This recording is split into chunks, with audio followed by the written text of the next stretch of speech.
সবাইকে আমার চ্যানেল সাহিত্য সম্ভারের পক্ষ থেকে স্বাগত জানাচ্ছি।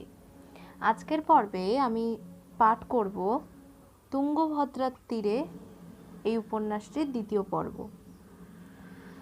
আশা করছি আমার এই ভিডিওগুলি আপনাদের ভালো লাগছে।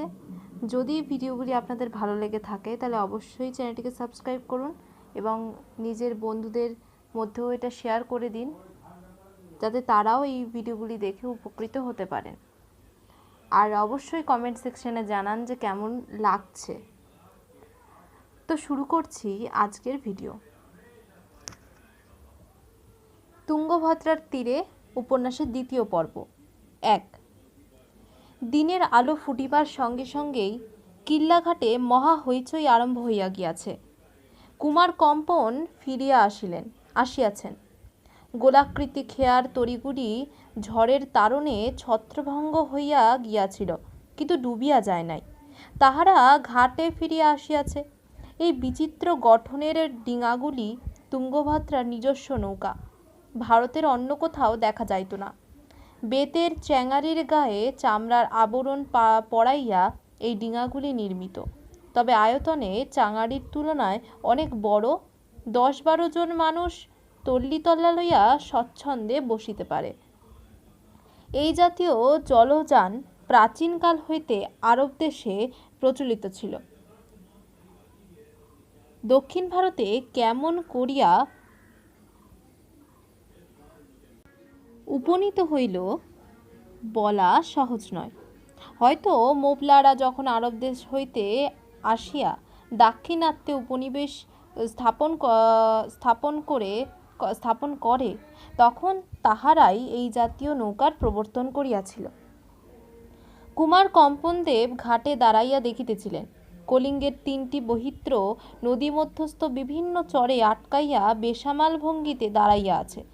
যদিও মানুষগুলাকে দেখা যাইতেছে না, তবু আশা করা যায় তাহারা বাঁচিয়া আছে। বাঁচিয়া থাকিলে তাহাদের উদ্ধার করা প্রয়োজন। সর্বাগ্রে কলিঙ্গের 2 রাজকন্যার সন্ধান লওয়া কর্তব্য। কম্পনদেব আদেশ দিলেন। চক্রাকৃতি ডিঙাগুলি লইয়া মাঝিরা অর্ধমজ্জিত বহিত্রগুলির দিকে চলিল। সর্বশেষ ডিঙাতে স্বয়ং কম্পনদেব উঠিলেন। এখনো সূর্যোদয় হয় নাই, কিন্তু পূর্ব দিগন্ত আসন্ন সূর্যের ছটায় স্বর্ণাভ হইয়া উঠিয়াছে। ডিঙাগুলি ভাটির দিকে চলিল, কারণ বানচাল বহিত্র 3টি ওই দিকেই পরস্পর হইতে 2-3 রজ্জু দূরে আটকাইয়া আছে। সকলের পশ্চাতে কম্পনদেবের ডিঙা যাইতেছিল। তিনি ডিঙার মধ্যস্থলে দাঁড়াইয়া এদিক ওদিক চাহিতেছিলেন। সহসা তাহার চোখে পড়ল পাশের দিকে দ্বীপাকৃতি একটি চরের উপর 2টি মৎস্যমূর্তি পড়িয়া আছে। তিনি আরো ভালো করিয়া দেখিলেন, হ্যাঁ, সৈকতলীন মনুষ্য দেহই বটে, কিন্তু জীবিত কি মৃত বলা যায় না। একটির দেহে বালু কর্দমাক্ত রক্তাংশুক দেখিয়া মনে হয় সে নারী। কম্পনদেব মাঝিকে সেই দিকে ডিঙা ফিরাইতে বলিলেন। দ্বীপে নামিয়া কম্পনদেব নিঃশব্দে ভূমি শয়ান মূর্তি 2টির নিকটবর্তী হইলেন। একটি নারী, অন্যটি পুরুষ। পরস্পর হইতে 3-4 হস্ত অন্তরে শুইয়া আছে, কিন্তু মৃত নয়। নিঃশ্বাস প্রশ্বাসের ছন্দে দেহের সঞ্চালন লক্ষ্য করা যায়, হয় মূর্ছিত নয় নিদ্রিত। কম্পনদেবের চক্ষু যুবতীর মুখ হইতে পুরুষের মুখের দিকে কয়েকবার দ্রুত যাতায়াত করিল, তারপর যুবতীর মুখের ওপর স্থির হইল। এই সময় সূর্যবিম্ব দিকচক্রের উপর মাথা তুলিয়া চারিদিকে অরুণ ছটা ছড়াইয়া দিল। যুবতীর মুখে বালার্ক কুমকুমের স্পর্শ লাগিল। কম্পনদেব নিষ্পলক নেত্রে যুবতীর সমস্ত মুখের পানে চাহিয়া রহিলেন। তিনি রাজপুত্র। সুন্দরী যুবতী তাহার কাছে নতুন নয়, কিন্তু এই ভূমি শয়ান যুবতীর মুখে এমন একটি দুর্নিবার চৌম্বক শক্তি আছে যে বিমূঢ় হইয়া চাহিয়া থাকিতে হয়। কম্পনদেব যুবতীর প্রতি দৃষ্টি রাখিয়া মনে মনে বিচার করিলেন, এ নিশ্চয় কলিঙ্গের প্রধান রাজকন্যা, বিজয়নগরের ভাবী রাজবধূ।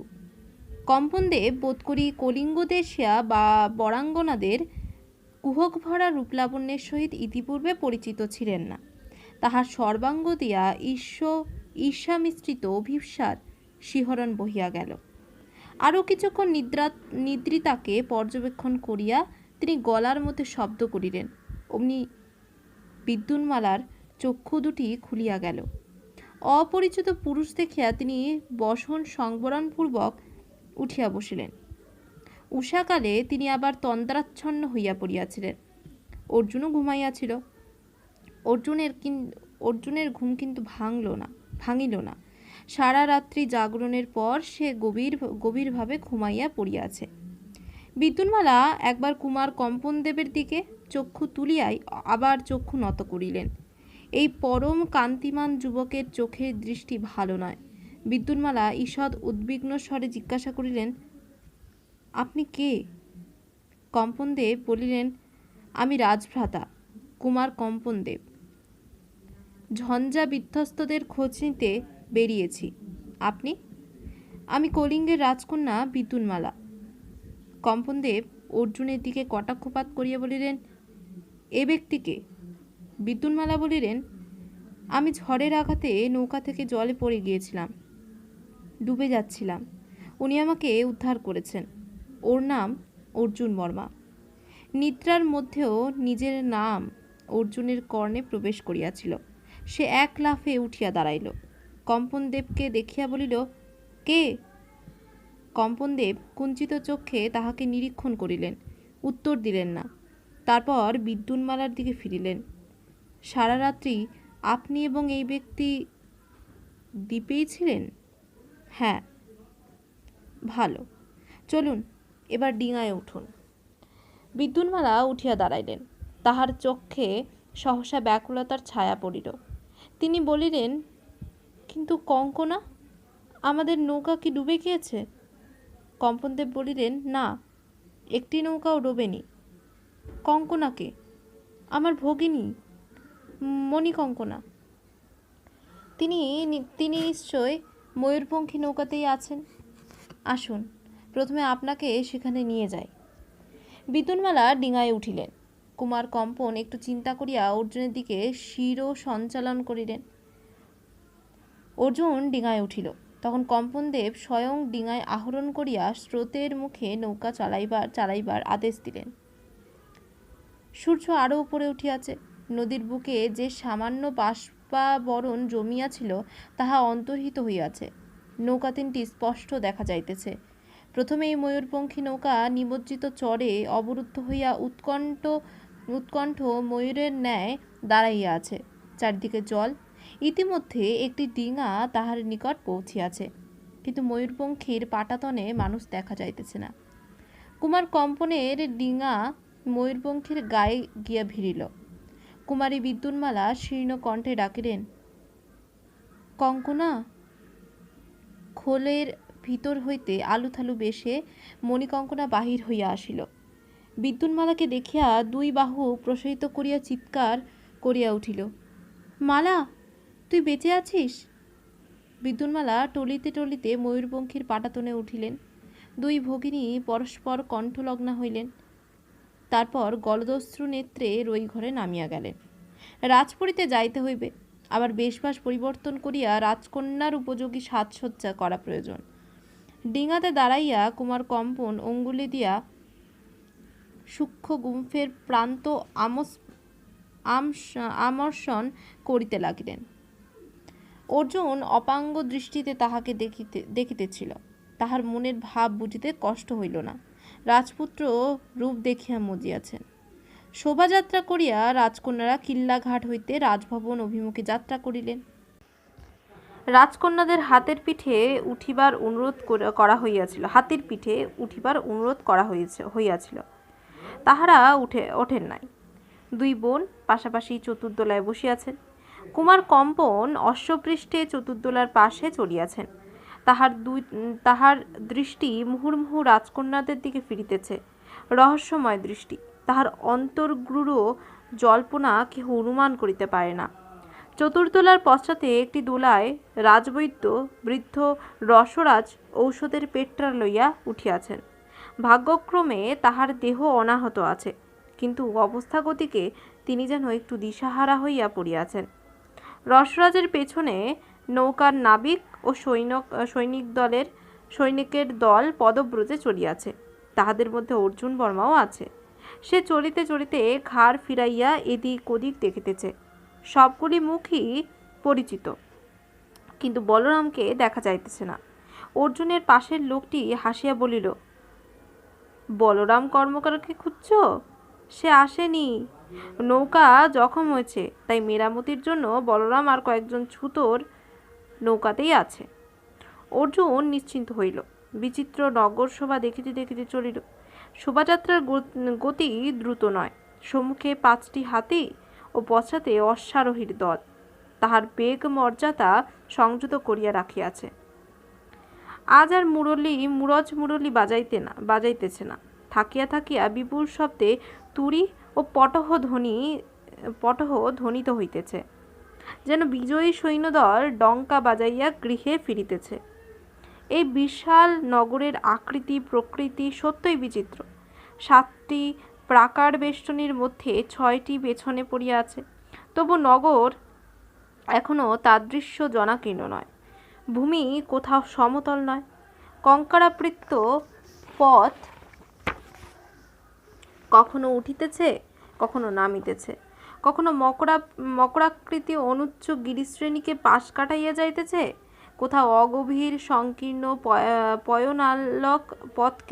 পয়নালক পথকে খণ্ডিত করিয়া দিয়াছে। হাঁটু পর্যন্ত জল অতিক্রম করিয়া যাইতে হয়। যেখানে জমি একটু সমতল, সেইখানেই পথের পাশে পাথরের গৃহ, ফুলের বাগান, আম্রবাটিকা, ইক্ষুক্ষেত্র। শোভাযাত্রা দেখিবার জন্য বহু নরনারী পথের ধারে সারি দিয়া দাঁড়াইয়াছে। হাস্যমুখী যুবতীরা চতুর্দোলা লক্ষ্য করিয়া লাজাঞ্জলি নিক্ষেপ করিতেছে। তারপর আবার অসমতল শিলাবন্ধুর ভূমি, স্বল্পসেচন তুষ্ট জোয়ার বাজরার শুলকণ্টকিত ক্ষেত্র। ঊর্ধ্বে চাহিলে দেখা যায় দূরে দূরে 3টি স্তম্ভাকার গিরিশৃঙ্গ, হেমকূট মাতঙ্গ ও মালয়বন্ত আকাশে মাথা তুলিয়া যেন দুরাগত শত্রুর দিকে লক্ষ্য রাখিয়াছে। দিবা দ্বিতীয় প্রহরের আরম্ভে মিছিল এক উত্তুঙ্গ সিংহদ্বারের সম্মুখে উপস্থিত হইল। ইহাই শেষ তোরণ।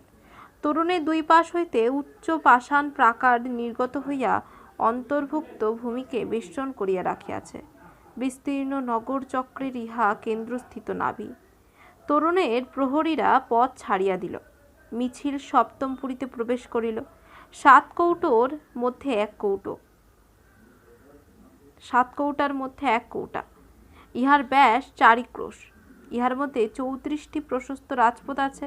তন্মধ্যে প্রধান রাজপথের নাম পান সুপারি রাস্তা হইলেও সোনা রূপা হীরা জহরতের বাজার। এই মণিমাণিক্যের হাটের মাঝখানে রাজভবনে অসংখ্য হর্মরাজি। মিছিল সেই দিকেই চলিল। গভীর শব্দে ডঙ্কা ও তুরি বাজিতেছে। পথে লোকারণ্য, পথিপার্শ্বস্থ অট্টালিকাগুলির অলিন্দে বাতায়নে চাঁদের হাট। 2 সুন্দরী রাজকন্যাদের দেখিয়া সকলে জয়ধ্বনি করিতেছে। মণিকঙ্কনা ও বিদ্যুন্মালা চতুর্দোলায় পাশাপাশি বসিয়া আছেন। মণিকঙ্কনা সাহসিনী মেয়ে, কিন্তু তাহার বুকও মাঝে মাঝে দুরু করিয়া উঠিতেছে। বিদ্যুন্মালার আয়ত চক্ষু সম্মুখ দিকে প্রসারিত, কিন্তু তাহার মন আপন অতল গভীরতায় ডুবিয়া গিয়াছে। তিনি ভাবিতেছেন, জীবন এত জটিল কেন? বেলা দ্বিপ্রহরে মধ্যদিনের সূর্যকে মাথায় লইয়া শোভাযাত্রা রাজভবনের সম্মুখে উপস্থিত হইল। 2 রাজপুরীর 700 প্রতিহারিণী ও পরিচারিকা সভাগৃহের সম্মুখে সারি দিয়া দাঁড়াইয়াছে। তাহাদের বাম হস্তে চর্ম, দক্ষিণ হস্তে মুক্ত তরবারি। সকলেই দৃঢ়াঙ্গী যুবতী, সুদর্শনা। তাহাদের মধ্যে অল্প সংখ্যক তাতারী যুবতী আছে। পিঙ্গল কেশ ও নীলচক্ষু দেখিয়া চেনা যায়। রাজপুরীতে সভাগৃহ ব্যতীত অন্যত্র পুরুষের প্রবেশ নিষেধ। এই নারী বাহিনী পুরী রক্ষণ করে ও পৌরজনের সেবা করে। চতুর্দোলা রাজসভার স্তম্ভশোভিত দ্বারের সম্মুখে থামিয়াছিল। কুমার কম্পন অশ্বপৃষ্ঠ হইতে অবতরণ করিলেন। বাদ্যোদ্যম তুমুল হইয়া উঠিল। তারপর সভাগৃহ হইতে মহারাজ দেবরায় বাহির হইয়া আসিলেন। তপ্ত কাঞ্চন দেহ, মুখে সৌম্য প্রশান্ত গাম্ভীর্য, পরিধানে পট্টবস্ত্র ও উত্তরীয়, কর্ণে মণিময় কুণ্ডল, বাহুতে অঙ্গদ। যৌবনের মধ্যাহ্নে মহারাজ দেবরায়ের দেহ যেন লাবণ্যোচ্ছটা বিকীর্ণ করিতেছে। তিনি একটি হস্ত ঊর্ধ্বে তুলিলেন, অমনি বাদ্যোদ্যম নীরব হইল। কুমার কম্পন বলিলেন, মহারাজ, এই নিন, কলিঙ্গর 2 দেবীকে নদী থেকে উদ্ধার করে এনেছি। 2 রাজকন্যা চতুর্দোলা হইতে নামিয়া রাজার সম্মুখে যুক্তহস্তা হইলেন। রাজাকে দেখিয়া মণিকঙ্কনার সমস্ত ভয় দূর হইয়াছিল। সে হর্ষোৎফুল্ল নেত্রে চাহিল। বিদ্যুন্মালার মুখ দেখিয়া কিন্তু মনের কথা বোঝা গেল না। রাজা পূর্বে কলিঙ্গ কন্যাদের দেখেন নাই। ভাটের মুখে বিবাহ স্থির হইয়াছিল। তিনি একে একে 2 কন্যাকে দেখিলেন। তাহার মুখের প্রসন্নতা আরো গভীর হইয়াছিল। আশীর্বাদের ভঙ্গিতে করতল তুলিয়া তিনি বলিলেন, স্বস্তি। রসরাজও নিজের দোলা হইতে নামিয়াছিলেন। এই সময় তিনি আসিয়া রাজার সম্মুখে দাঁড়াইলেন, বলিলেন, জয়স্তু মহারাজ, জয়স্তু মহারাজ। আমি কলিঙ্গের রাজবৈদ্য রসরাজ, কুমারীদের সঙ্গে এসেছি। কুমারীদের মাতুল অভিভাবক রূপে ওদের সঙ্গে এসেছিলেন, কিন্তু তাকে পাওয়া যাচ্ছে না। তাই আমি আপনাকে কন্যাদের পরিচয় দিচ্ছি। ইনি কুমারী ভট্টারিকা বিদ্যুন্মালা, ভাবী রাজবধূ, আর ইনি রাজকুমারী মণিকঙ্কনা, ভাবী রাজবধূর সঙ্গিনী রূপে এসেছেন। রাজা বলিলেন, ধন্য। মাতুল মহাশয়কে নিশ্চয়ই খুঁজে পাওয়া যাবে। আপাতত। রাজা পাশের দিকে ঘাড় ফিরিলেন। ইতিমধ্যে ধননায়ক লক্ষণ মল্লব রাজার পাশে একটু পিছনে আসিয়া দাঁড়াইয়াছিলেন। ইনি একাধারে রাজ্যের প্রধান সেনাপতি ও মহাসচিব। 50 বৎসর বয়স্ক দৃঢ় শরীর পুরুষ, অত্যন্ত সাদাসিধা বেশবাস। মুখ দেখিয়া বিদ্যা বুদ্ধি ও পদমর্যাদার কোনো পরিচয় পাওয়া যায় না। রাজা তাহাকে বলিলেন, আর্য লক্ষণ, মান্য অতিথিদের পরিচর্যার ব্যবস্থা করুন। এরা আমাদের কুটুম্ব। অতিথি ভবনে নিয়ে গিয়ে এদের সমুচিত পানাহার বিশ্রামের আয়োজন করুন। যথা আজ্ঞা আর্য। লক্ষণ মল্লব করজোড়ে অতিথিদের সম্বোধন করিলেন। আমার সঙ্গে আসতে আজ্ঞা হোক। অতিথি ভবন নিকটেই, সেখানে আপনাদের স্নান পান আহার বিশ্রামের আয়োজন করে রেখেছি। লক্ষণ মল্লব লক্ষ্য করিয়াছিলেন যে রসরাজ চোখে ভালো দেখেন না। তিনি তাহার হাত ধরিয়া আগে লইয়া চলিলেন। অতিথিবর্গ তাহাদের পেছনে চলিল। রাজসভা হইতে শতহস্ত দূরে রাজকীয় টঙ্কশালের পাশে প্রকাণ্ড দ্বিভূমক অতিথি ভবন। সেখানে 500 অতিথি এককালে বাস করিতে পারে। ইতঃপরে রাজপুরী হইতে একটি শক্ত সমার্থা দাসী স্বর্ণকলসে জল আনিয়া রাজকুমারীদের পায়ের কাছে ঢালিয়া দিয়াছিল। এই দাসী বিপুল রাজপরিবারের গৃহিণী, 700 প্রতিহারিণীর প্রধানা নায়িকা, নাম পিঙ্গলা। রাজা তাহাকে সম্বোধন করিয়া বলিলেন, পিঙ্গলে, কলিঙ্গ কুমারীদের জন্য নতুন প্রাসাদ প্রস্তুত হচ্ছে, এখনো বাসের উপযোগী হয়নি। তুমি আপাতত এদের রাজসভাগৃহের দ্বিতলে নিয়ে যাও। উপস্থিত সেইখানেই এরা থাকবেন। পিঙ্গলা একটু হাসিয়া বলিল, যথা আজ্ঞা আর্য। পিঙ্গলাকে নতুন করিয়া বলিবার প্রয়োজন ছিল না, কারণ ইতিপূর্বে রাজার আদেশে সে সভাগৃহের দ্বিতলে রাজকুমারীদের জন্য উপযুক্ত বাসস্থান সাজাইয়া গুছাইয়া রাখিয়াছিল। রাজা বোধ করি কুমারীদের শুনাইবার জন্য এই কথা বলিয়াছিলেন। রাজকীয় সভাগৃহটি দ্বিভূমক, নিম্নতলে সভা বসে, দ্বিতলে 3টি মহল। একটিতে মহারাজ দিবাকালে বিশ্রাম করেন, দ্বিতীয়টি রাজার পাকশালা, সেখানে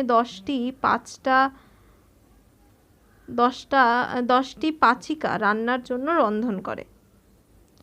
নৃপুংসক কুঞ্চুকি পাকশালার দ্বারের পাশে বসিয়া পাহারা দেয়। তৃতীয় মহিলাটি এতদিন শূন্য পড়িয়াছিল, এখন সাময়িকভাবে নবাগতদের বাসস্থান নির্দিষ্ট হইয়াছে।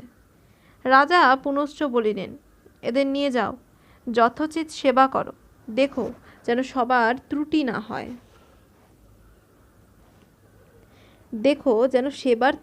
হয়। পিঙ্গলা বলিল, ত্রুটি হবে না মহারাজ, আমি নিজে এদের সেবা করব। ভালো। পিঙ্গলা রাজকুমারীদের স্বগত সম্ভাষণ করিয়া লইয়া গেল। মহারাজ ভ্রাতার দিকে ফিরিয়া সস্নেহে তাহার স্কন্ধে হস্ত রাখিলেন।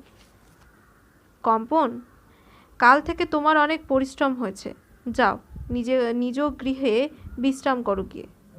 কম্পনদেব রস্য কণ্ঠে বলিলেন, আমার কিছু নিবেদন আছে আর্য। রাজা সপ্রশ্ন নেত্রে ভ্রাতার পানে চাহিলেন, তারপর বলিলেন, এসো। 2 ভ্রাতা সভাগৃহে প্রবেশ করিলেন। বহু স্তম্ভযুক্ত রাজসভার আকৃতি নাট্যমণ্ডপের ন্যায়। 3 ভাগে সভাসদগণের আসন, 4র্থ ভাগে অপেক্ষাকৃত উচ্চ মঞ্চের উপর সিংহাসন। পাথরে গঠিত হর্ম, কিন্তু পাথর দেখা যায় না। কুণ্ঠ ও স্তম্ভের গাত্র সোনার তবকে মোড়া। মণিমাণিক্য খচিত স্বর্ণ সিংহাসনটি আয়তনে বৃহৎ। 3-4 জন মানুষ স্বচ্ছন্দে পাশাপাশি বসিতে পারে। সিংহাসনের পাশে সোনার দীপদণ্ড, সোনার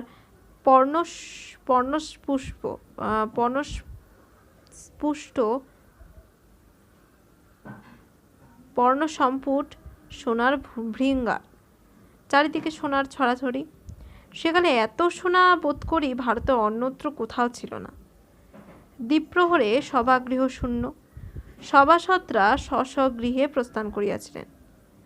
রাজা দেবরায় আসিয়া সিংহাসনের উপর কিংখাবের আসনে বসিলেন।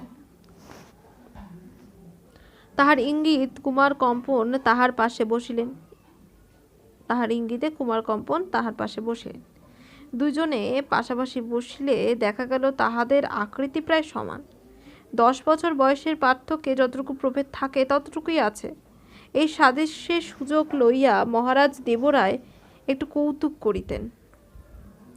বিদেশ হইতে কোনো নবাগত রাষ্ট্রদূত আসলে তিনি নিজে সভায় না আসিয়া ভ্রাতাকে পাঠাইয়া দিতেন। রাষ্ট্রদূতেরা চোখে না দেখিলেও রাজার কীর্তিকলাপের কথা জানিতেন। তাহারা কুমার কম্পনকে রাজা মনে করিয়া সবিস্ময়ে ভাবিতেন, এত অল্প বয়সে রাজা এমন কীর্তিমান। রাজা এই তুচ্ছ কাপড়টে আমোদ অনুভব করিতেন বটে, কিন্তু ভিতরে ভিতরে অনিষ্ট হইতেছিল। কুমার কম্পনের মনে সিংহাসনের প্রতি লোভ জন্মিয়াছিল। উভয়ে উপবিষ্ট হইলে রাজা ভ্রু তুলিয়া ভ্রাতাকে প্রশ্ন করিলেন। কুমার কম্পন তখন ধীরে ধীরে বিদ্যুন্মালা ও অর্জুন বর্মার কথা বলিতে আরম্ভ করিলেন। অর্জুন বর্মা নদী হইতে বিদ্যুন্মালাকে উদ্ধার করিয়াছিল। 2 জনে নির্জন দ্বীপে রাত্রি কাটাইয়াছে, পাশাপাশি শুইয়া ঘুমাইয়াছে। কুমার কম্পন একটু শ্লেষ দিয়া, একটু রং চড়াইয়া সব কথা বলিতে লাগিলেন। শুনিতে শুনিতে রাজার ললাট মেঘাচ্ছন্ন হইল। বিবৃতির মাঝখানে লক্ষণ মল্ল একসময় আসিয়া সিংহাসনের পাদমূলে পারসিক গালিচার উপর বসিলেন এবং কোনো কথা না বলিয়া নতমস্তকে কুমার কম্পনের কথা শুনিতে লাগিলেন। কুমার কম্পন তাহার আবির্ভাবে একটু ইতস্তত করিয়া আবার বলিয়া চলিলেন, লক্ষণ মল্লব ও কুমার কম্পনের মধ্যে ভালোবাসা নাই। 2 জনেই 2 জনকে আর চোখে দেখেন। কিন্তু লক্ষণ মল্লব রাজ্যের মহাসচিব, তাহার কাছে রাজকীয় কোনো কথাই গোপনীয় নয়। কুমার কম্পন বিবৃতি শেষ করিয়া বলিলেন, মহারাজ, আমার বার্তা নিবেদন করলাম। এখন আপনার অভিরুচি। তারপর লক্ষণ মল্লবের দিকে বক্র কটাক্ষপাত করিয়া বলিলেন, আমার বিবেচনায় এ কন্যা বিজয়নগরের রাজবধূ হবার যোগ্য নয়। রাজা ক্ষণেক নীরব থাকিয়া বলিলেন, তুমি যাও, বিশ্রাম করো গিয়ে। কুমার কম্পন অভিবাদন করিয়া প্রস্থান করিলেন।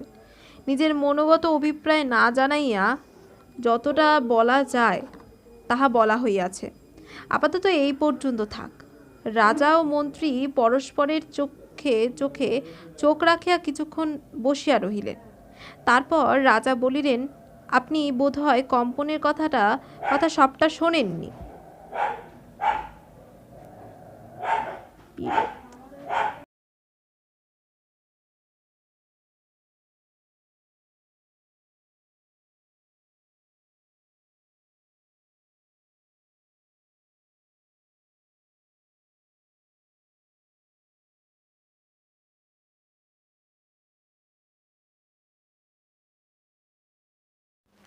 রাজা ও মন্ত্রী পরস্পরের চোখে চোখ রাখিয়া কিছুক্ষণ বসিয়া রহিলেন। তারপর রাজা বলিলেন, আপনি বোধহয় কম্পনের কথা সবটা শোনেননি। লক্ষণ মল্ল বলিলেন, না শুনলেও অনুমান করতে পেরেছি। আপনার কি মনে হয়? লক্ষণ মল্ল বলিলেন, ঘটনা সত্য বলেই মনে হয়, কিন্তু ইঙ্গিতটা অমূলক। আমি রাজকন্যাকে দেখেছি, আমার মনে কোনো সংশয় নেই। কিন্তু রাজা থামিলেন।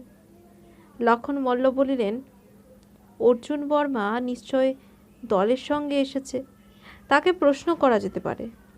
রাজা বলিলেন, সেই ভালো, তাকে ডেকে পাঠান, আমি তাকে প্রশ্ন করব। আপনি তার মুখ লক্ষ্য করবেন। লক্ষণ মল্ল ঘাড় নাড়িয়া সায় দিলেন। তারপর বাম হস্ত দিয়া দক্ষিণ করতলে তালি বাজাইলেন। সঙ্গে সঙ্গে মঞ্চের পাশের দিক হইতে একজন চৌবদার রক্ষী আসিয়া সিংহাসনের সম্মুখে রূপার ভল্ল নামাইয়া নতজানু হইল। মন্ত্রী বলিলেন, রাজকন্যাদের সঙ্গে যারা এসেছে তাদের মধ্যে একজনের নাম অর্জুন বর্মা।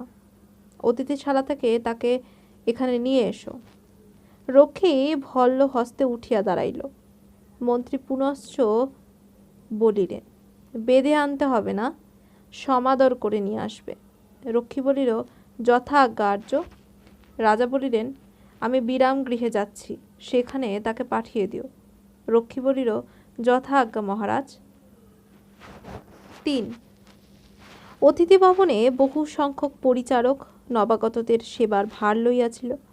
প্রথমে অতিথিরা শীতল তক্র পান করিয়া পথশ্রম দূর করিলেন। তারপর স্নান ও আহার। অতিথিরা অধিকাংশই আমিষাশী। বহুবিধ মৎস্য মাংসাদি সহযোগে জবারের রটিকা ও ঘৃতপক্ষ তণ্ডুল গ্রহণ করিলেন। রসরাজ নিরামিষ খাইলেন, তাহার জন্য বিশেষ ব্যবস্থা। দধি, মণ্ড, ক্ষীর, ফলমূল ও মিষ্টান্নের ভাগে অধিক। প্রচুর আহার করিয়া সুবাসিত তাম্বুল চর্বণ করিতে করিতে সকলে অতিথি ভবনের দ্বিতলে উপনীত হইল। দ্বিতলে সারি সারি অসংখ্য প্রকোষ্ঠগুলিতে শুভ্র শয্যা বিস্তৃত। অতিথিগণ পরম আরামে সুকোমল শয্যায় লম্বমান হইলেন। অর্জুন বর্মা একটি প্রকোষ্ঠে উপাধান মাথায় দিয়া শয়ন করিয়াছিল। উপাধান হইতে স্নিগ্ধ শীতল উশিরের গন্ধ নাকে আসিতেছে। উদর তৃপ্তিদায়ক খাদ্যপানীয়ে পূর্ণ, মস্তিষ্কে নতুন কোনো চিন্তা নাই। অর্জুন বর্মা চক্ষু মুদিত করিয়া রহিল। ক্রমে তাহার নিদ্রাকর্ষণ হইল। সহসা তন্দ্রার মধ্যে নিজের নাম শুনিয়া অর্জুন বর্মার ঘুমের নেশা ছুটিয়া গেল। সে চক্ষু মেলিয়া দেখিল, প্রকোষ্ঠের দ্বার মুখে এক ভল্লধারী পুরুষ দাঁড়াইয়া আছে। অর্জুন বর্মা তরিয়া বসিল। রক্ষী দোপাট্টা দাড়ির মধ্যে হাসিয়া প্রশ্ন করিল, মহাশয়ের নাম কি অর্জুন বর্মা? অর্জুন বলিল, হ্যাঁ, কি প্রয়োজন? রক্ষী বলিল, শ্রী মহারাজ আপনাকে স্মরণ করেছেন, আসতে আজ্ঞা হোক। অর্জুন বিস্মিত হইল। মহারাজ তাহার ন্যায় নগণ্য ব্যক্তিকে কেন স্মরণ করিলেন ভাবিয়া পাইল না। সে গাত্রোত্থান করিয়া বলিল, চলো। অতিথিশালা হইতে নামিয়া অর্জুন রক্ষীর সঙ্গে রাজসভার দিকে চলিল। আকাশে এখন সূর্য পশ্চিমে ঢলিয়াছে, কিন্তু এখনো বাতাস উত্তপ্ত। পরিজন গৃহছায়া ছাড়িয়া বাহির হয় নাই। জনশূন্য পরভূমি দিয়া যাইতে যাইতে রক্ষী জিজ্ঞাসা করিল, রাজাকে কিভাবে অভিবাদন করিতে হয় আপনি জানেন তো? অর্জুন দাঁড়াইয়া পড়িল। সে কখনো রাজ দরবারে যায় নাই। মাথা নাড়িয়ে বলিল, না, জানি না। রক্ষী বলিল, চিন্তা নেই, আমি শিখিয়ে দিচ্ছি। সে মাটিতে ভল্ল রাখিয়া রাজবন্দনার প্রক্রিয়া দেখাইল। 2 হাত জোর করিয়া মাথার ঊর্ধ্বে তুলিল। কটি হইতে ঊর্ধ্বাঙ্গ সম্মুখে অবনত করিল। তারপর খাড়া হইয়া হাত নামাইল। বলিল, রাজাকে এইভাবে অভিবাদন করতে হয়, পারবেন? অর্জুন অনুরূপ প্রক্রিয়া করিয়া দেখাইল। নতুনত্ব থাকিলেও এমন কিছু শক্ত নয়। রক্ষী তুষ্ট হইয়া বলিল, ওতেই হবে। সভাগৃহের দ্বিতলে উঠিবার সোপান মুখে শস্ত্রহস্তা দুইটি তরুণী প্রহরিণী দাঁড়াইয়া আছে। পুরুষ প্রহরীর অধিকার শেষ হইয়া এখান হইতে স্ত্রী প্রহরীর এলাকা আরম্ভ হইয়াছে। প্রহরিণীদ্বয় অর্জুন বর্মাকে উত্তম রূপে নিরীক্ষণ করিল, রক্ষীকে প্রশ্ন করিল, তারপর পথ ছাড়িয়া দিল। রক্ষী নিচেই রহিল। অর্জুন বর্মা সংকীর্ণ সোপান দিয়া উপরে উঠিতে লাগিল। সোপান মধ্যপথে মোড় ঘুরিয়া গিয়াছে। মোড়ের কোণে অন্য একজন প্রহরিণী দাঁড়াইয়া আছে। তাহারা জানিত অর্জুন বর্মা নামক এক ব্যক্তিকে রাজা আহ্বান করিয়াছেন। তাহাদের মধ্যে একজন অর্জুনকে রাজ সমীপে উপনীত করিল। রাজকক্ষটি আকারে যেমন বৃহৎ, উচ্চ দিকে তেমনি গোলাকৃতি ছাদযুক্ত। মুসলমান স্থাপত্যের প্রভাবে ভবন শীর্ষে গম্বুজ রচনার রীতি প্রচলিত হইয়াছিল। দেয়ালগুলি পুরু রেশমের কানাত দিয়া আবৃত। তাহার ফলে কক্ষটি দ্বিপ্রহরেও ঈষৎ ছায়াচ্ছন্ন ও নিরুত্তাপ হইয়া আছে। কক্ষের মধ্যস্থলে মণিমুক্তাচরিত মর্মর পালঙ্কে মহারাজ দেবরায় অর্ধশয়ন রহিয়াছেন। তাহার মাথার দিকে মসৃণ শিলাকুট্টিমের উপর বসিয়া মন্ত্রী লক্ষণ মল্ল কোনো দুরূহ চিন্তায় মগ্ন আছেন। পায়ের কাছে মেঝে বসিয়া পিঙ্গলা পান সাজিতেছে এবং মৃদুকণ্ঠে রাজাকে নবাগতা কলিঙ্গ কুমারীদের কথা শুনাইতেছে। রাজকুমারীরা স্নানাহার সম্পন্ন করিয়া বিশ্রাম করিতেছেন। কন্যা দুটি যেমন সুন্দরী তেমনি শীলবতী। প্রথমটি একটু গম্ভীর প্রকৃতির, দ্বিতীয়টি সরলা হাস্যময়ী। পিঙ্গলা সোনার তাম্বুল করঙ্ক 2 হাতে রাজার সম্মুখে ধরিল। রাজা একটি পান তুলিয়া মুখে দিলেন, বলিলেন, তুমি পান নাও। আর্য লক্ষণকেও দাও। রাজার সম্মুখে তাম্বুল চর্বণ পুরুষের পক্ষে নিষিদ্ধ ছিল, তবে অনুমতি দিলে খাওয়া চলিত। স্ত্রীলোকের পক্ষে কোনো নিষেধ ছিল না। এমনকি নর্তকীরাও রাজার সম্মুখে পান খাইত। লক্ষণ মল্ল পানের বাটা লইয়া নিজের সম্মুখে রাখিলেন। তারপর শঙ্কুলা হইয়া নিপুণ হয়ে সুপারি কাটিতে লাগিলেন। পিঙ্গলা বাটা হইতে একটি পান লইয়া মুখে পড়িল। এই সময় অর্জুন বর্মা দ্বারের নিকট আসিয়া দাঁড়াইল এবং শিক্ষানুযায়ী যুগ্ম বাহু তুলিয়া রাজাকে বন্দনা করিল। রাজা তাহাকে কক্ষের মধ্যে আহ্বান করিলেন। সে আসিয়া পালঙ্কের সমীপে ভূমির উপর পা মুড়িয়া বসিল। তাহার মেরুদণ্ড ঋজু হইয়া রহিল। দেহভঙ্গিতে দীনতা নাই, আবার ঔদ্ধত্যও নাই। রাজা পিঙ্গলাকে ইঙ্গিত করিলেন। সে পাশের একটি কানাত ঢাকা দ্বার দিয়া বাহিরে চলিয়া গেল। কক্ষে রহিলেন রাজা, লক্ষণ মল্লব এবং অর্জুন বর্মা। লক্ষণ মল্লব শঙ্কুলায় কুচকুচ শব্দ করিয়া সুপারি কাটিতেছেন, যেন অন্য কিছুতেই তাহার মন নাই। রাজা নিবিষ্ট চক্ষে অর্জুনকে দেখিলেন। তারপর শান্ত কণ্ঠে বলিলেন, তোমার নাম অর্জুন বর্মা? অর্জুন ইতিপূর্বে দূর হইতে মহারাজ দেবরায়কে একবার দেখিয়াছিলেন। এখন মুখোমুখি বসিয়া সে তাহার পরিপূর্ণ অনুভব উপলব্ধি করিল। রাজা দেখিতে শান্তশিষ্ট, কিন্তু তাহার একটি বজ্রকঠিন ব্যক্তিত্ব আছে, যাহার সম্মুখীন হইলে অভিভূত হইতে হয়। অর্জুন যুক্ত করে বলিল, আজ্ঞে মহারাজ। রাজা বলিলেন, তুমি ক্ষত্রিয়, রাজকন্যাদের নৌকায় যোদ্ধারূপে এসেছ? অর্জুন বলিল, আমি রাজকন্যাদের সঙ্গে কলিঙ্গ থেকে আসিনি মহারাজ। রাজা ঈষৎ বিস্ময়ে বলিলেন, সে কীরকম? অর্জুন তখন গুলবর্গা ত্যাগের বিবরণ বলিল। রাজা শুনিলেন। লক্ষণ মল্ল শঙ্কুলা থামাইয়া অর্জুনের মুখের উপর সন্ধানী চক্ষু স্থাপন করিলেন। বিবৃতি শেষ হইলে রাজা বলিলেন, চমকপ্রদ কাহিনী। তোমার পিতার নাম কি? অর্জুন বর্মা বলিল, আমার পিতার নাম রাম বর্মা। রাজা একবার মন্ত্রীর দিকে অলসবাবু চক্ষু ফিরাইলেন। লক্ষণ মল্লপে শঙ্কুলা আবার সচল হইল। রাজা বলিলেন, ভালো সংবাদ পেয়েছি, কাল ঝড়ের সময় তুমি রাজকন্যাকে নদী থেকে উদ্ধার করেছিলে। তুমি উত্তম সন্তরক। কিভাবে রাজকুমারকে উদ্ধার করলে আমাকে শোনাও। রাজার এই জিজ্ঞাসার মধ্যে অর্জুন কোনো কূট উদ্দেশ্য দেখিতে পাইল না। সে সরলভাবে রাজকন্যা উদ্ধারের বৃত্তান্ত বলিল। তাহার মনে পাপ ছিল না, তাই কোনো কথা গোপন করিল না। নিজের কৃতিত্ব যথাসম্ভব লক্ষ্য করিয়া বলিল। রাজা ও মন্ত্রী তাহার মুখের উপর নিশ্চল চক্ষু স্থাপন করিয়া শুনিলেন। বৃত্তান্ত শেষ হইলে রাজা কিছুক্ষণ প্রীত মুখে নিজ কর্ণের মণিকুণ্ডল লইয়া নাড়াচাড়া করিলেন।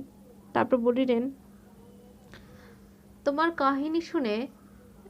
কাহিনী শুনে পরিতুষ্ট হয়েছি। তোমার সৎ সাহস আছে। বিপদের সম্মুখীন হয়ে তোমার বুদ্ধি বিক্ষিপ্ত হয় না। তুমি বিজয়নগরে বাস করতে চাও, ভালো কথা। কোন কাজ করতে চাও? অর্জুন জোর হস্তে বলিল, মহারাজ, আমি ক্ষত্রিয়। আমাকে আপনার বিপুল বাহিনীর অন্তর্ভুক্ত করে নিন। রাজা বলিলেন, সৈন্যদলে যোগ দিতে চাও? ভালো ভালো, কিন্তু বর্তমানে তুমি কলিঙ্গ সমাগত অতিথিদের অন্যতম। আপাতত বিজয়নগরের রাজ আতিথ্যে থেকে আহার বিহার করো, তারপর তোমার ব্যবস্থা হবে। এই স্বর্ণমুদ্রা নাও। তুমি রাজকুমারীর প্রাণ রক্ষা করেছ, তোমার প্রতি আমি প্রসন্ন হয়েছি। রাজার পালঙ্কের উপর উপাধানের পাশে এক মুষ্টি স্বর্ণমুদ্রা রাখা ছিল। ছোট বড় অনেকগুলি স্বর্ণমুদ্রা। রাজা একটি বড় মুদ্রা লইয়া অর্জুনকে দিলেন। অর্জুন কপোত হস্তে গ্রহণ করিল।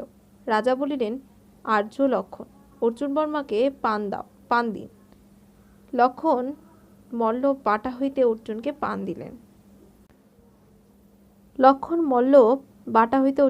দিলেন। অর্জুন জানে না যে পান দেওয়ার অর্থ বিদায় দেওয়া। সে পান মুখে দিয়া ইতস্তত করিতে লাগিল। শতপ্রবৃত্ত হইয়া রাত সকাশ হইতে চলিয়া যাওয়া উচিত হইবে কিনা ভাবিতে লাগিল। লক্ষণ মল্লব তাহা বুঝিয়া হাতে তালি বাজাইলেন। প্রহরিণী দ্বারের সম্মুখে আসিয়া দাঁড়াইল। মন্ত্রী বলিলেন, অর্জুন বর্মাকে পথ দেখাও। অর্জুন তাড়াতাড়ি উঠিয়া দাঁড়াইল। পূর্বের ন্যায় উদাহু প্রণাম করিয়া প্রহরিণীর সঙ্গে বাহিরে চলিয়া গেল। রাজা ও মন্ত্রী কিছুক্ষণ আত্মস্থ হইয়া বসিয়া রহিলেন। কেবল মন্ত্রীর হাতের যন্ত্রিকা কুচকুচ শব্দ করিয়া চলিল। অবশেষে রাজা লক্ষণ মল্লবের দিকে সপ্রশ্ন দৃষ্টিপাত করিলেন। লক্ষণ মল্লব মাথা নাড়িয়া বলিলেন, কুমার কম্পন তিলকে তাল করেছে। অর্জুন বর্মার মন নিষ্পাপ, সুতরাং রাজকন্যাও নিষ্পাপ। রাজা কহিলেন, আপনি যথার্থ বলেছেন, আমারও তাই মনে হয়। কম্পন ছেলে মানুষ, রজ্জুতে সর্বভ্রম করেছে, কিন্তু তবু বিবাহোন্মুখী কন্যাকে পরপুরুষ স্পর্শ করেছে, এ বিষয়ে শাস্ত্রের বিধান যদি কিছু থাকে। মন্ত্রী বলিলেন, উত্তম কথা, গুরুদেবের উপদেশ নেওয়া যাক।